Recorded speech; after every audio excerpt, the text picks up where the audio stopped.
тут один пишет, типа, вот там такая школа, там до тех пор, пока не получают, и там написано, как его зовут. А внизу ну, школьная, от школы видно ответ. У нас такой студент нет сейчас, и не был раньше. Не знаю, не понимаю вообще, как такое возможно. Ну, может, конкуренты. Конкуренты тоже имеют место быть, что будут писать. В общем, мы теперь сидим, читаем отзывы о школе. Всем привет, дорогие друзья. Первая моя уборка в этом году. Здесь я уже убралась, смотрите, как чисто. А здесь я еще убираюсь, смотрите, как грязно. Вот, смотрите, какое у нас палящее солнце. Жарко-жарко вообще. Я в зимнем халате. Сейчас, наверное, переоденусь в легкую туничку хэбэшную. Потому что капец как жарко. Все открыто настежь. Шикарнейшее море. Солнце. Очень-очень тепло. Я не знаю, в летний период, наверное, в России вот так. Миша у нас постель свою не заправил. Олег заправил. Белье стиранное тут уже валяется. В общем, я занимаюсь уборкой. Мы только проснулись. Наконец-то за все последние несколько дней мы с Алексеем хорошенько выспались. Для этого нам потребовалось спать до 1:30. Вот. Я вытащила куриную грудку размораживать. Буду снимать для вас очередной рецепт. И что я вам хочу сказать? Такое поведение, сомнение, оно уже ничего не несет, не положительного точно не несет. В общем, я продолжаю пребывать в сомнительных чувствах. Правильно ли мы поступили в отношении детей? Мы стали взвешивать. В принципе, если оплатить штрафные санкции в размере почти 40 тысяч рублей, то можно все оборвать и вернуть на круги своя. Вот. Ну, то есть цена вопроса, я Алексею сейчас задаю вопрос. Сейчас каникулярное время, да? Сейчас пока еще русские школы находятся на каникулах, и наши дети на удаленке в том числе были на каникулах, пока мы их не отдали в турецкую школу. Вот. В принципе, я говорю Алексею, все можно просто кардинально на 180 градусов развернуть. Цена вопроса, цена нашего решения будет около 40 тысяч рублей. Штрафные санкции, которые мы должны будем оплатить в турецкой школе. Вот. Ну, это не та сумма, из-за которой мы не имеем права повернуть нашу судьбу на 180 градусов. Сейчас мы с Алексеем стали обсуждать вопрос. Если мы разворачиваем все на 180 градусов, удаленная учеба уже просто всем вот здесь. Как бы Алексей говорит, что я принимал решение, когда заключали договор со школой, уже опираясь на то, что мое душевное состояние было совершенно нездоровым. Вот. Я срывалась по каждой мелочи на всех. Потому что это удаленная учеба доконала уже всех. И Алексей, Леш, ты за собой тоже заметил, ты каждый день ругался с детьми. И Алексей, который раньше никогда в жизни не ругался с детьми, начал тоже на них покрикивать. В основном, ну, не на них, а на Мишу. Вот, будем честны, да? На Олега нет причин вообще ругаться. Хотя я находила. Потому что меня раздражала любая мелочь, которая сделана была не так, как мне надо.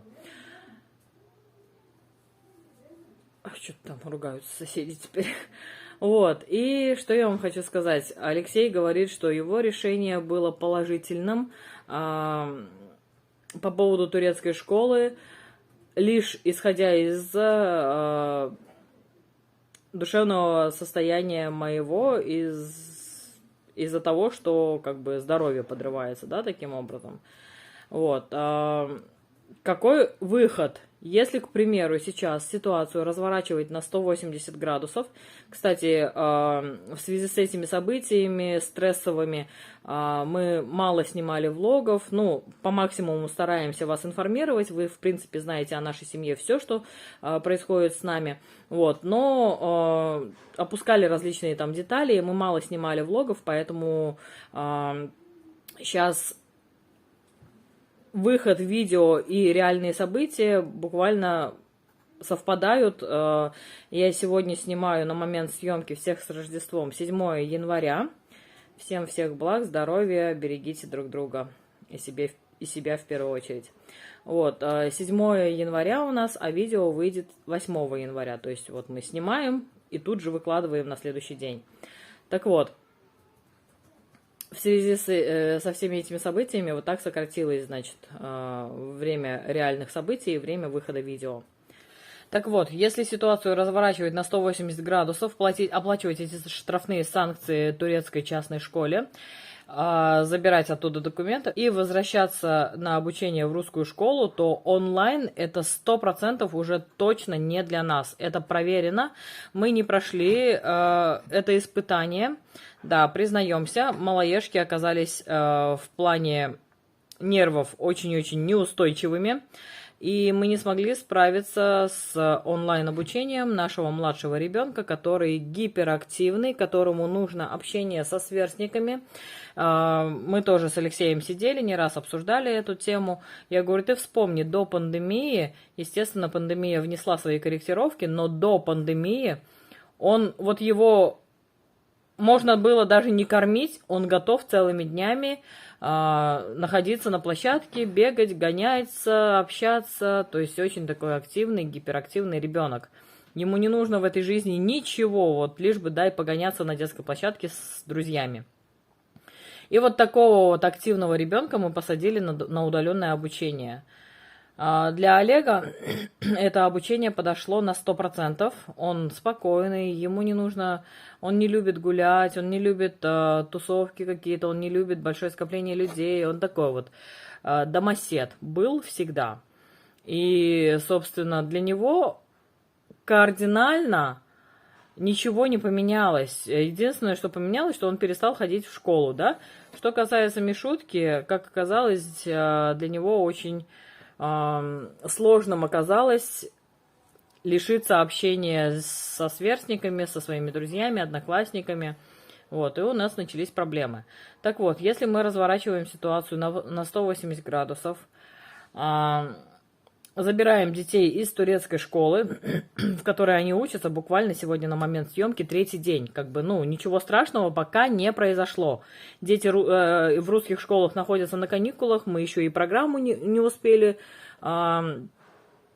упустить российскую, да, и как бы в Турции мы еще проучились всего 3 дня. То есть развернуть ситуацию на 180 градусов сейчас вот просто легко, вот так. Цена вопроса, как я уже сказала, около 40 тысяч рублей. Но если мы разворачиваем ситуацию, то 100% однозначно мы должны будем вернуться в Россию для того, чтобы продолжить обучать детей в офлайн школе в российской.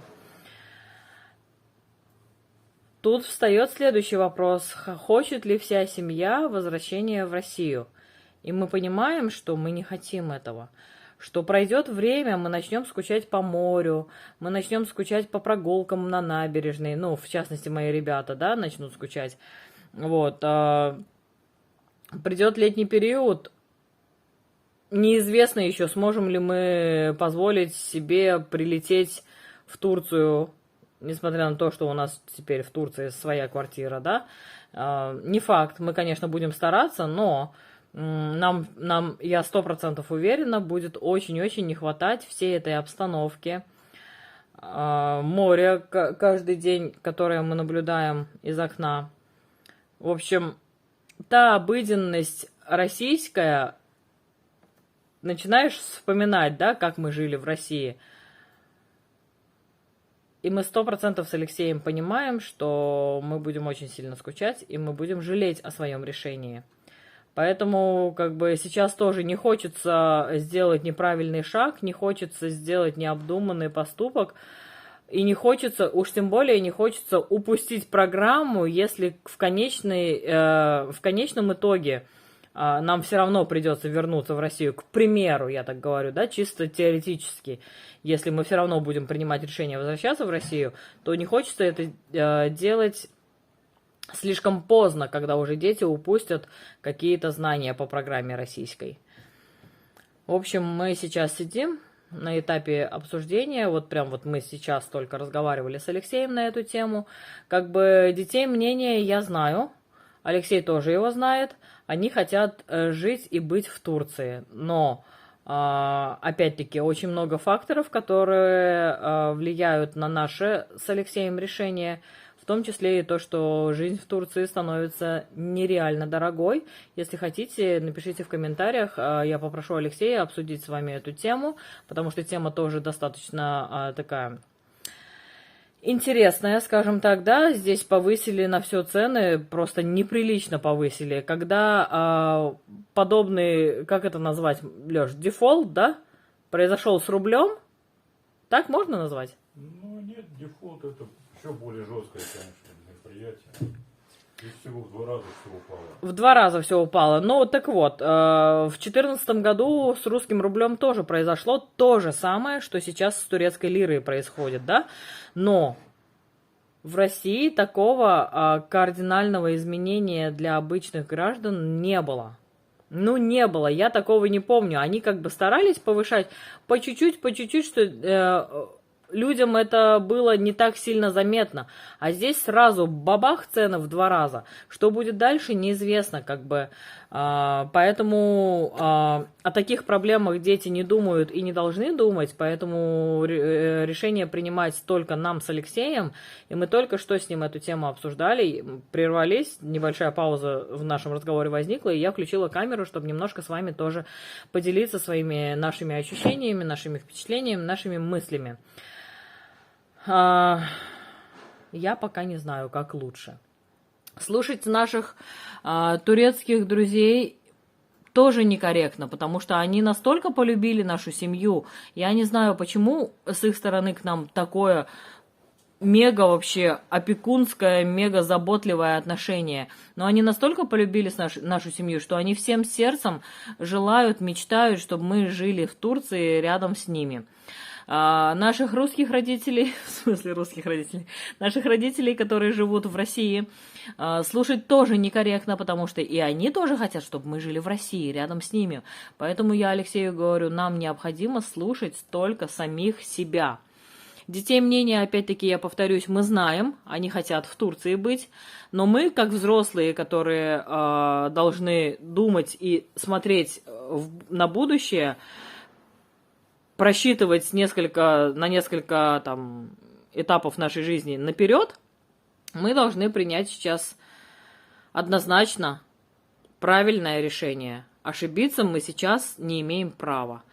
Поэтому пишите свои мысли. Я знаю ваши мысли. Многие из вас писали, что за бред, какого черта, что вы вообще творите, что за трэш у вас происходит. Я это все читала, никому ничего не отвечала, потому что это наша жизнь, и мы принимаем решение, как нам жить. Вот. На данный момент времени нас все устраивает в Турции. Но если цены будут расти дальше, а они, скорее всего, будут расти дальше, если тут начнут прям вот совсем завинчивать гайки, то куда нам бежать, если уже российская программа школьная для наших детей будет упущена? То есть я бы этого не хотела бы. На текущий момент, на 7 января 2022 года, мы хотим жить в Турции.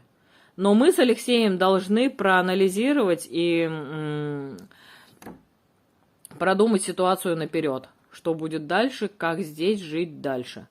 Поэтому мы этот вопрос обсуждаем, пишите тоже. В любом случае, какое бы ваше мнение ни было бы, пишите, нам очень интересно. Я знаю, большинство из вас напишет, что за бред, возвращайтесь в Россию, нечего там делать, поедете отдыхать туда. С одной стороны, но с другой стороны, никто в нашей семье этого не хочет, понимаете? Поэтому напишите ваше мнение, учитывая наше желание, пожалуйста. Мы вам будем очень признательны. Вот. А я буду продолжать уборку и кумекать у себя внутри, в голове. Мысли дальше. Алексей наготовил нам яичницу, а я сделала салат такой. Это руккола. И я просто добавила йогурт, сузме йогурт. Нам подруга посоветовала на различные эти закуски добавлять сузме. Посмотрите, какой он. Это, короче, наша сметана. Я покупала экши крема. Это сметана, прям конкретно наша сметана. Вкусная, вкусная, сливочная. А вот этот йогурт, он тоже, смотрите, какой густой. Он тоже, смотрите, какой густой. Очень похож на сметану, только более кислая. Нет, очень похож на экши крема, только более кислая. Наверное, кислоту можно сравнить со сметаной. Леш, попробуй. Такая вот вкусняшка.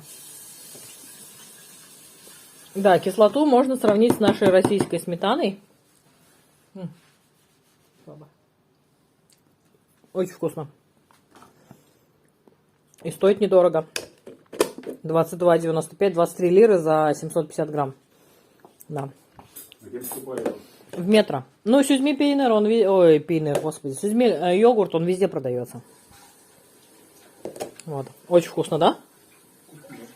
Он не такой кислый, реально, как сметана наша. Вот это как не кислая сметана, а вот это как чуть-чуть кислая сметана. А так они вот очень идентичны, похожи, да, между собой. Вот. Вчера я готовила кадича, мы тут остатки рыбы.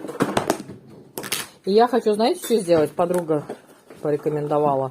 Вот этот сыр, хочу сейчас раскрошить его и с оливковым маслом смешать. Очень вкусно. Короче, у нас сегодня фрагменты новогоднего стола на завтрак, яичница, кадича. В общем, нам приятного аппетита.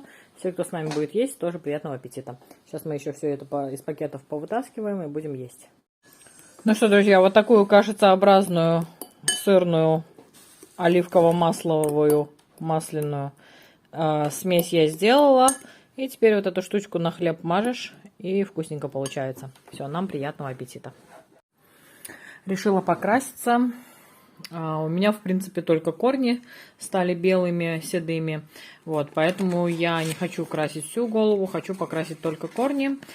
И решила немножко сэкономить. Короче, использовала пол тюбика и пол флакончика вот этой жижи. Оставила на следующий месяц.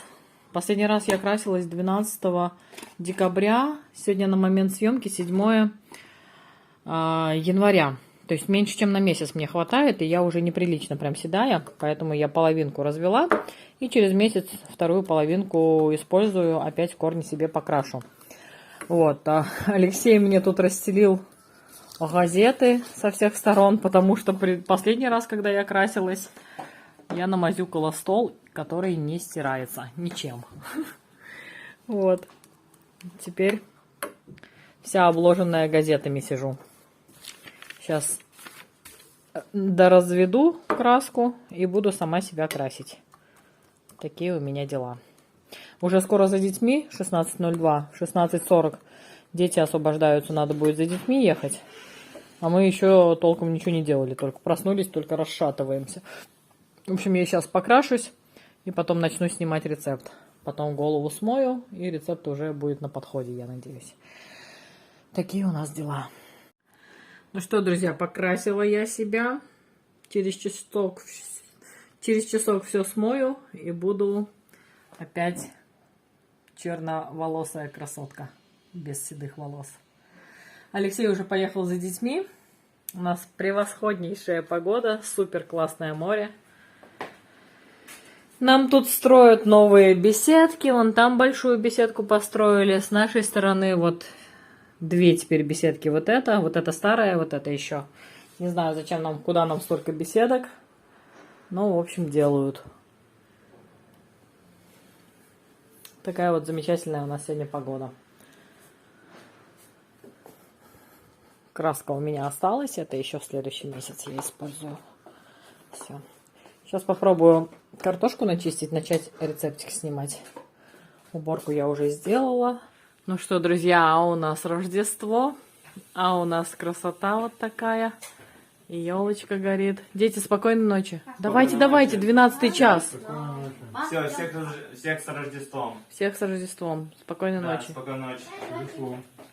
И елочка у нас горит, и наши декорации суперские горят.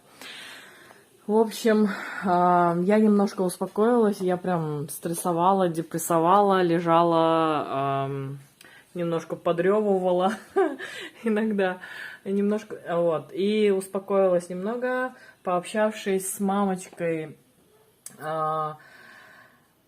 девочки русскоговорящей, которая тоже учится в нашей школе. Вот, она сказала, что ее все устраивает, школа хорошая, качество образования ее устраивает. Вот, что девочка выучила турецкий язык, хотя приехала изначально в Турцию с нулевыми знаниями турецкого. В общем, я немножко успокоилась, и у наших детей все будет хорошо. Самое главное, что Олег и Миша абсолютно счастливы. Они приходят третий день после школы, и они абсолютно счастливы, делятся впечатлениями, рассказывают, с кем они там общались. Олег даже там девочке, с мамой которой я общалась, анекдоты там потравил немножко. В общем, им там хорошо. Изначально-то я в глубокую депрессию не уходила, потому что детям там хорошо. Но сейчас, пообщавшись с женщиной, мне стало намного-намного легче. Светлана, если смотрите, огромное вам спасибо, вот прям благодарность. Да. Я положила грудку обратно в холодильник, разморозила ее, должна была сегодня рецепт снимать. Завтра теперь запланирую снять 2 рецепта, потому что сегодня, конечно, я прохалявила, ничего не делала. Ну, дом разве что только убрала. И что я еще делала? Что я еще делала, Алексей? Ну, все оставлю. И голову покрасила. Голову покрасила, да. Такие у нас дела. Вот, дети уже пошли спать. Время у нас 12 час. Уже сегодня я готовить ничего не буду. Сейчас, наверное, чай попьем. Мы с Алексеем только завтракали. Даже мукбанги не снимали никакие. Позавтракали только и все. Вот. Сейчас чай попьем. Есть ничего уже не будем на ночь. А завтра я прям постараюсь с утреца приготовить рецепт и будем сразу снимать мукбанг. Слышишь, Алексей? Какие у меня завтра наполеоновские планы?